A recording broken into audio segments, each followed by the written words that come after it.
ఆయన ఏదో మాట చెప్పేసుకోవాలని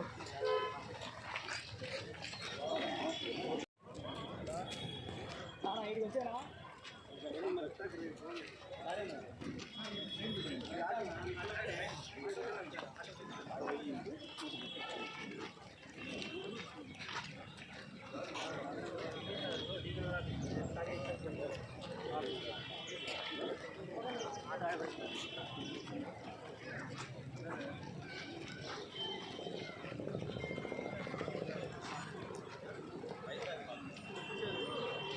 వెంకటప్రసాద్ గారు ఇచ్చేసినారు.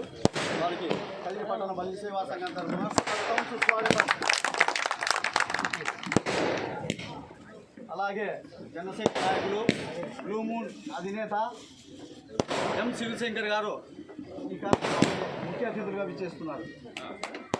అలాగే జనసేన పార్టీ దళితుల ఇన్ఛార్జి గౌరవనీయులు పిసి భైరవ్ గారు ఈ కార్యక్రమం ముఖ్య అతిథులుగా విచ్చేస్తున్నారు. అలాగే జనసేన నాయకులు గవ్వల శ్రీనివాస్ గారు ఈ కార్యక్రమానికి రావాల్సి కోరుతున్నాం. దయచేసి అందరూ కూర్చోండి, సీట్లు ఉన్నాయి. అలాగే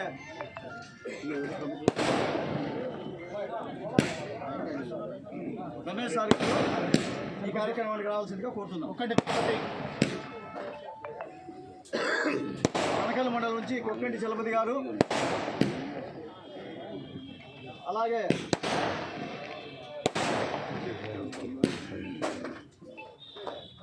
అంగజాల ఈశ్వరి గారు పెద్దలు ఈ కార్యక్రమానికి రావాలి.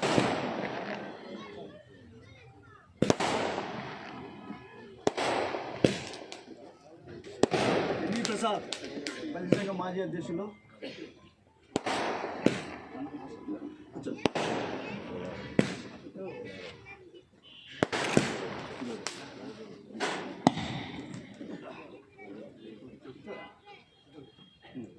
ఉపాధ్యక్షుడు కూర్చో తుమ్మల రవీంద్ర గారు,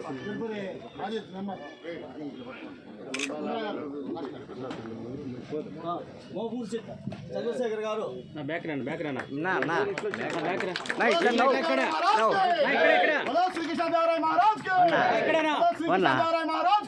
ఇక్కడ ఉన్నారు అందరూ. బాబు ఇక్కడ చూడమ్మా. లోపల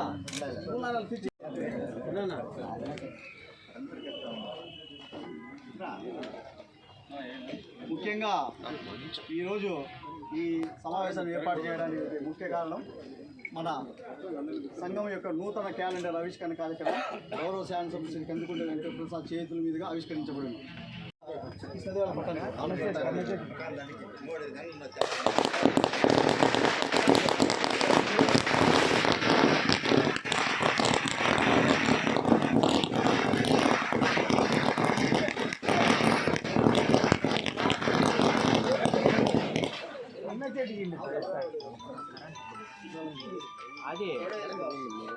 श्री कृष्णदेवराय महाराज के, श्री कृष्णदेवराय महाराज के।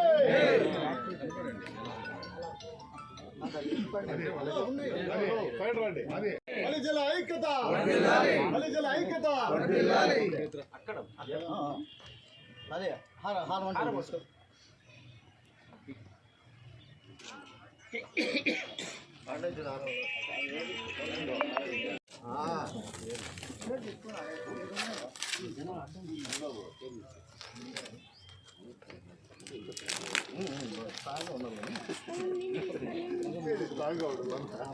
పవిత్రంగా బలంగా ఉండాలి. అయ్యా అడ్డం నిలబడే వచ్చి నిలబడం లేనా ఫోటో తీసుకునే వచ్చిన ఫోటో తీసుకుని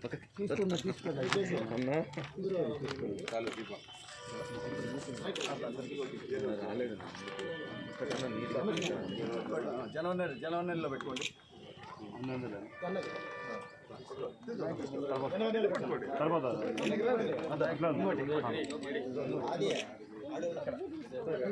వెనక దండిగా ఉంటాయి. ఊరికి ఒక పైన పడదండి.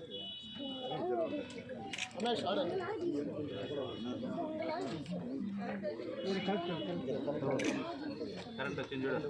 అది కరెంట్ వచ్చింది. బైక్ తీసుకోవాలి.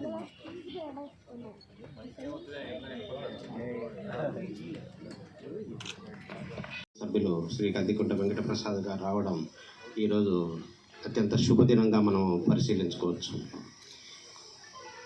బలిజ బంధువులు అందరూ కూడా కందికుంట వెంకటప్రసాద్ గారి అభిమానులు కావడం, ఆయనకు పరిపూర్ణంగా మద్దతు ఇవ్వడం, ఆయన కూడా మన సమస్యలు ఏమున్నప్పటికీ కూడా ఎవరు పోయి అతన్ని ఆ యొక్క సమస్య పరిష్కరించమని అడిగినప్పుడు అతను టాప్ ప్రియారిటీ ఇస్తూ అందరికీ కూడా అండదండలు అందిస్తున్నారు. ఇదే యొక్క ఆత్మీయ అనుబంధాన్ని భవిష్యత్తులో కూడా కొనసాగిస్తూ అందరము కూడా కందికుంట వెంకటప్రసాద్ గారి నాయకత్వాన్ని, అతని యొక్క అభ్యర్థిత్వాన్ని పరిపూర్ణంగా బలపరుస్తూ ఉంటామని కూడా ఈ సందర్భంగా మేమందరికీ కూడా తెలియపరుస్తూ మిగతా సభ్యులు మాట్లాడవలసిందిగా కోరుచున్నాను. Thank you. బలిజ బంధువులంతా కలిసి ఒక చోట చేరి ఈరోజు మనకు అత్యంత ఆప్తుడు. ఎందుకంటే ఇక్కడ దాదాపు 25 సంవత్సరాల నుంచి రాజకీయంగా కదిరి నియోజకవర్గంలో తనకంటూ ఒక స్థానాన్ని ఏర్పరచుకున్న వ్యక్తి ఆయన. మన కులానికి మొదటి నుంచి అత్యంత ఆప్తుడుగా ఈ కదిరి నియోజకవర్గంలో ఉంటూ మనకు అన్ని వేళ అండదండలు అందిస్తున్న మన శాసనసభ్యులు శ్రీ కందికుంట వెంకటప్రసాద్ అన్న గారికి, ఈరోజు ఇక్కడికి విచ్చేసిన బలిజ బంధువులందరికీ పేరు పేరున కృతజ్ఞత తెలియజేసుకుంటున్నాం. అన్న, మా గురించి, మా బలిజలు కదిరి నియోజకవర్గంలో పడుతున్న ఇబ్బందుల గురించి మీకు క్షుణ్ణంగా తెలుసు. ఎందుకంటే మా వాళ్ళు ఎవరు ఇక్కడ పెద్ద పెద్ద షావుకారులు ఏం లేరు. అందరూ చిన్న చిన్నగా ఇక్కడ పూలు అమ్ముకుంటూ, వ్యవసాయం చేసుకుంటూ, చిన్న చిన్న వ్యాపారాలు చేసుకుంటూ ఈ కదిరి ప్రాంతంలో స్థిర నివాసాన్ని ఏర్పాటు చేసుకొని వాళ్ళకంటూ ఎవరి జోలికి పోకోకుండా వాళ్ళకంటూ ప్రత్యేకంగా ఇక్కడ ఎదుగుతూ ఉన్నారు. కాబట్టి మీకు దాదాపు 5 ఎన్నికలలో కూడా మా వాళ్ళు చాలా వరకు మోస్ట్ ఆఫ్ ది పర్సన్స్ మీకు సపోర్ట్గానే ఉన్నారు. ఎక్కడ కూడా మీకు డివేట్ అయిన సందర్భము లేదు.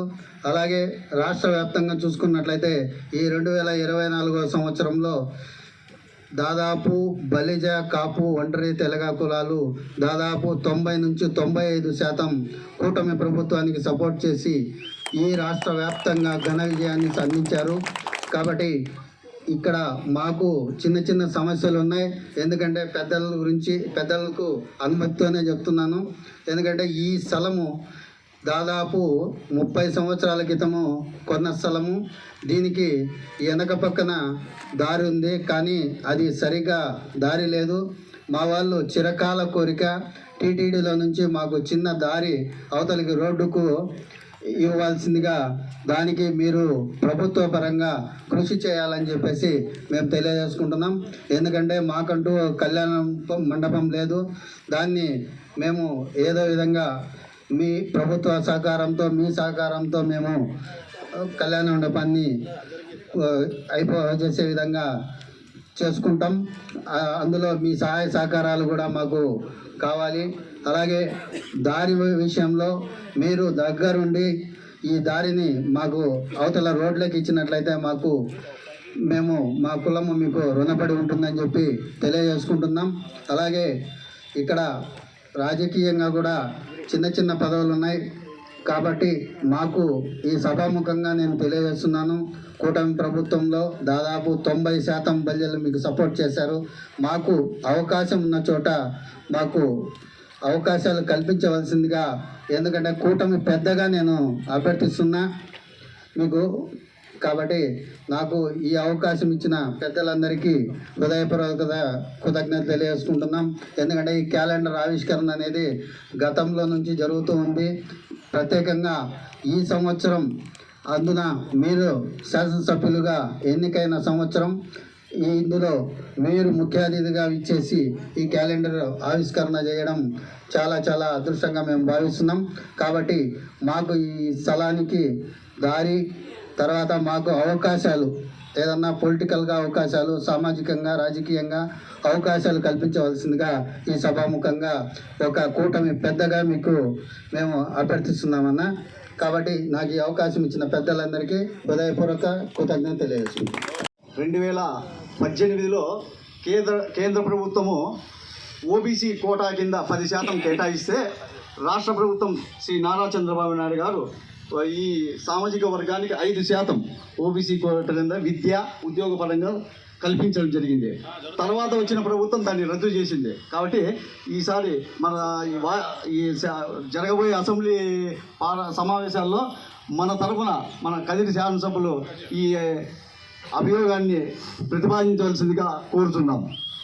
దీనికి అందరూ ఆమోదం తెలపాల్సిందిగా కోరుతున్నాం. ఇప్పుడు సభను ఉద్దేశించి గౌరవనీయులు శ్రీ కందికుంట వెంకటప్రసాద్ మాట్లాడాల్సిందిగా కోరుతున్నాం. సందర్భానికి అధ్యక్షత వహించినటువంటి పెద్దలు గౌరవనీయులు పుల్లయ్య గారికి, అదేవిధంగా వేదిక మీద ఉన్నటువంటి పెద్దలకి, వేదిక ముందున్నటువంటి పెద్దలకి, బలిజ సేవా సంఘం సభ్యులకి, అదే రకంగా పాత్రికేయ మిత్రులకి అందరికీ కూడా పేరు పేరు నమస్కారాలు. మొదటిగా మీ అందరికీ కూడా నేను క్షమాపణ చెప్తాను. నాకు కొంచెం గిల్టీగానే ఉంది ఇక్కడికి వచ్చినాక. ఎందుకంటే మీకు మాట ఇచ్చినా, నేను ఫస్ట్ టైం మాట ఇచ్చి మళ్ళీ ఎప్పుడు కూడా ఆ సభకు పోను పూర్తి చేయకుండా. ఫస్ట్ టైం వచ్చిన సిగ్గిట్ చేసి, దయచేసి అన్నదా భావించదు. కానీ నాకు ఇంకో క్లారిఫికేషన్ ఉంది.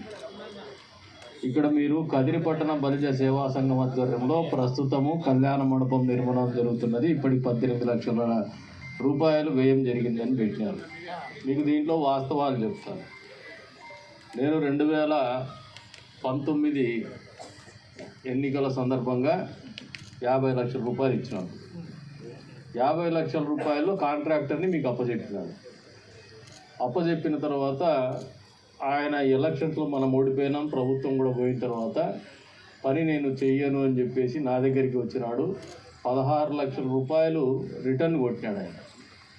అంటే 50 లక్షల్లో 16 లక్షల రూపాయలు రిటర్న్ కొట్టినాడంటే 34 లక్షల రూపాయలు నా అకౌంట్ నుంచి మీ అకౌంట్లో ఉంది. మరి 18 లక్షల రూపాయలు వ్యయం దేనికి జరిగిందో నాకు తెలియదు. ఇది వాస్తవం. కానీ ఆ రోజు నేను ఇచ్చిన మాట అయితే మాత్రం పూర్తి చేసి ఇస్తానని చెప్పేసి దసరాటని ఈ ఒక్క మాటలో నేను కొంచెం తప్పిదం చేసిన. నియోజకవర్గ ప్రజలకు కూడా క్షమాపణ చెప్తాను. ఎందుకంటే ఒక మాట ఇచ్చినాక నాయకులు నిలబడాలి. మొట్టమొదటిసారిగా నేను నిలబడలేకపోయాను. ఈ విషయంలో నిలబడి చేసి చూపిస్తాను. అది ఎందుకంటే ఇప్పుడు నేను చెప్పినా దానికి శాంటిటీ లేదు. చేస్తేనే దానికి ఏదైనా శాంటిటీ ఉంటుంది. కాబట్టి దాని గురించి పెద్ద ప్రస్తావించను. వాస్తవాలు మేము ముందుకు పెట్టినా, నేను చేసిన పని కానీ, అంటే నేను చేయలేని పని కానీ, నేను మాట ఇచ్చి తప్పడం కానీ అన్ని వాస్తవాలు మేము ముందు పెట్టినాను. భవిష్యత్తులో వచ్చే మీటింగ్కి మీ దగ్గర తల ఉంచుకునే విధంగా కాకుండా తల ఎత్తుకునే విధంగానే వస్తామని చెప్పేసి కూడా తెలియజేస్తాను. రెండో విషయం ఏమంటే,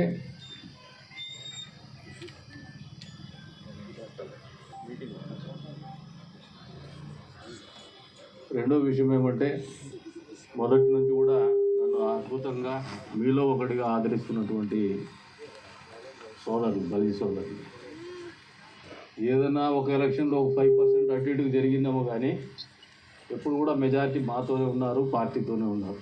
ఎప్పుడు కూడా విభేదించడం. దానికి ఎప్పుడు తెలుగుదేశం పార్టీ తరఫున, నా తరఫున వ్యక్తిగతంగా రుణపడే ఉన్నామని చెప్పేసి కూడా ఈ సందర్భంగా తెలియజేస్తాను.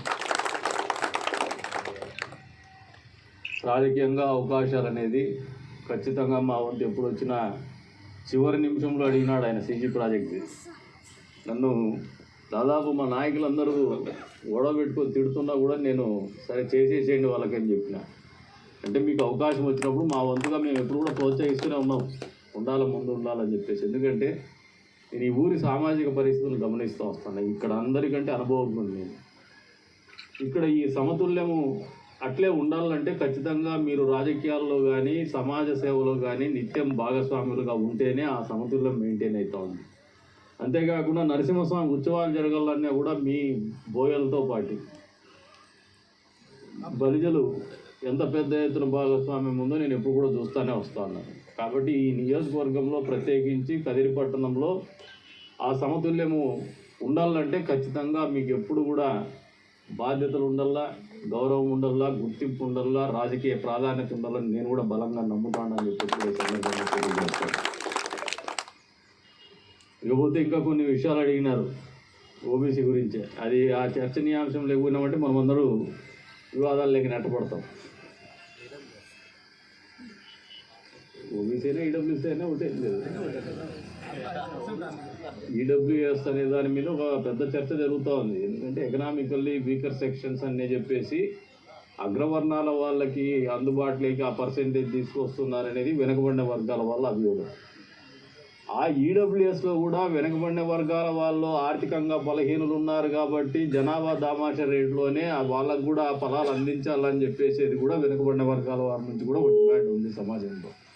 బీసీ అసోసియేషన్ అది కూడా ఒప్పుకోదగినటువంటి అంశమే. 100 మంది ఒక జనాభా ఉన్నప్పుడు ఒక కులానికి ఒక 2% ఉంటే, ఇంకొక కులం ఒక 5% ఉంటే, ఇంకా బీసీలో ఒక 50% ఉంటే, బలిజలో ఒక 25% ఉంటే, ఆర్థికంగా బలహీనపడినటువంటి ఎకనామికల్లీ వీకర్ సెక్షన్లో కూడా అంతే దామాషా పద్ధతిన ఈడబ్ల్యూఎస్లో పరిగణలోకి తీసుకోవాలని బీసీ సంఘాలు నిరంతరం కూడా పోరాటాలు చేస్తూనే వస్తున్నాయి. ఇది ఒక డిబేటబుల్ ఇష్యూ, వాస్తవం కూడా ఇది. ఎందుకంటే మంచిని కూడా అది ఆ రంగా ఆలోచన చేస్తుంది. ఎందుకంటే జనాభా దామాష లెక్క ఇస్తేనే ఎవరికైనా ఫలాలు కూడా అందుతాయని చెప్పేసి నేను కూడా బలంగా నమ్ముతున్నా. ఆ స్థాయిలో మీకు రావాల్సిన దామాష కూడా మీరు ఆలోచన చేయడము, పోరాటంలో కూడా తప్పు కాదని చెప్పేసి కూడా నేను ఈ సందర్భంగా తెలియజేస్తాను. ఎందుకంటే 20% దగ్గర ఉన్నారు.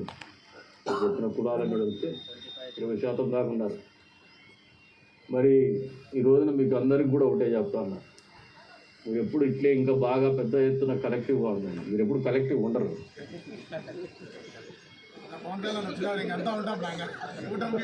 మీరు ఎప్పుడు కూడా కలెక్టివ్గా ఉండండి. సంఘానికి 2 అధ్యక్షులు 3 అధ్యక్షులు వద్దు, ఒకరే అధ్యక్షులు పెట్టుకోండి. నా సలహా ఇది. నేను మంచి కూడా చేస్తాను. ఏకతాటి మీద ఉండండి. మీరు మీ బలాన్ని మీరు కోల్పోవద్దండి. ఎదుటోనికి బలహీనంగా కనపడొద్దండి. మీ హక్కులు కావాలా, మీకు ప్రాతినిధ్యం కావాలంటే మీరు ఏకతాటి మీద ఉంటేనే అది సాధ్యమని చెప్పేసి కూడా మీకు ఈ సందర్భంగా తెలియజేస్తుందా. మరొకసారి ఈ క్యాలెండర్ ఆవిష్కరణ సందర్భంగా మీకు అందరికీ కూడా మనస్ఫూర్తిగా శుభాకాంక్షలు తెలుపుతా ఉన్నాను. వచ్చే రోజుల్లో మీ సంఘం ఆధ్వర్యంలో మరిన్ని సామాజిక కార్యక్రమాలు ఈ నియోజకవర్గంలో, ఈ పట్టణంలో జరగాలని చెప్పేసి కూడా మనస్ఫూర్తిగా కోరుకుంటూ, మీరు నిరంతరం కూడా ఆ దిశగా మీ భాగస్వామ్యం ఉంటూనే వస్తూ ఉంది. ఇంకా పెద్ద ఎత్తున కూడా సామాజిక కార్యక్రమాలు మీ భాగస్వామ్యం ఉండాలని చెప్పేసి కూడా మనస్ఫూర్తిగా కోరుకుంటూ, ఇందాక చెప్పినాడు సోదరుడు భైరవ్ ప్రసాద్ గారు, చిన్న పూలు అమ్ముకొని పూలే కాకుండా వ్యాపారం కూడా చేసుకుంటున్నారు. వేరే వర్గాల కంటే కొద్దిగా బాగానే ఉన్నారు, వెనుకబడిన వర్గాల కంటే. ఇంకా మీరు ఎదగాలని చెప్పి కోరుకోవడంలో తప్పు లేదు. నేను కూడా మనస్ఫూర్తిగా మీరందరూ ఇంకా ఉన్నతమైన స్థాయిలో ఉండాలా, ఉన్నతమైన స్థానాలకు పోవాలని నేను కూడా కోరుకుంటాను. ఎందుకంటే సాటి మంచిగా దాంట్లో తప్పు లేదని చెప్పేసి కూడా కోరుకుంటూ, మీకు మరింత ప్రోత్సాహం అందల్లా. భవిష్యత్తులో మీరు మరిన్ని ఉన్నతమైనటువంటి పరిస్థితుల్లో ఇక్కడ జీవన ప్రమాణాలు బతకాలని చెప్పేసి కూడా మనస్ఫూర్తిగా కోరుకుంటూ, అందుకు కావాల్సిన నా వంతు తోడ్పాటు ఎప్పుడు కూడా మీ కుటుంబ సభ్యుడిగా ఉంటుందని చెప్పేసి కూడా తెలియజేసుకుంటూ, మరొకసారి మీకు అందరికీ కూడా మనస్ఫూర్తిగా శుభాకాంక్షలు తెలుపుకుంటూ, అవకాశం ఇచ్చిన మీ అందరికీ కూడా పేరు పేరు ధన్యవాదాలు తెలుపుకుంటూ సెలవు తీసుకుంటున్నాను. సన్మాన కార్యక్రమం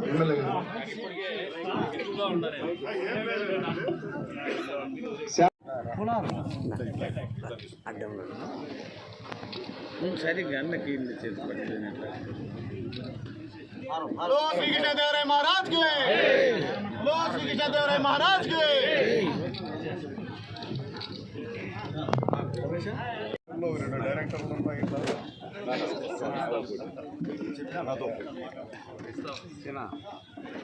ఓకేనా?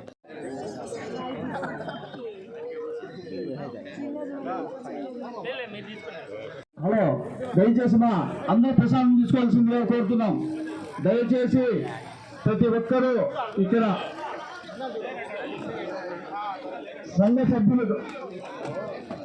సభ్యులకు ఏర్పాటు చేసినాము.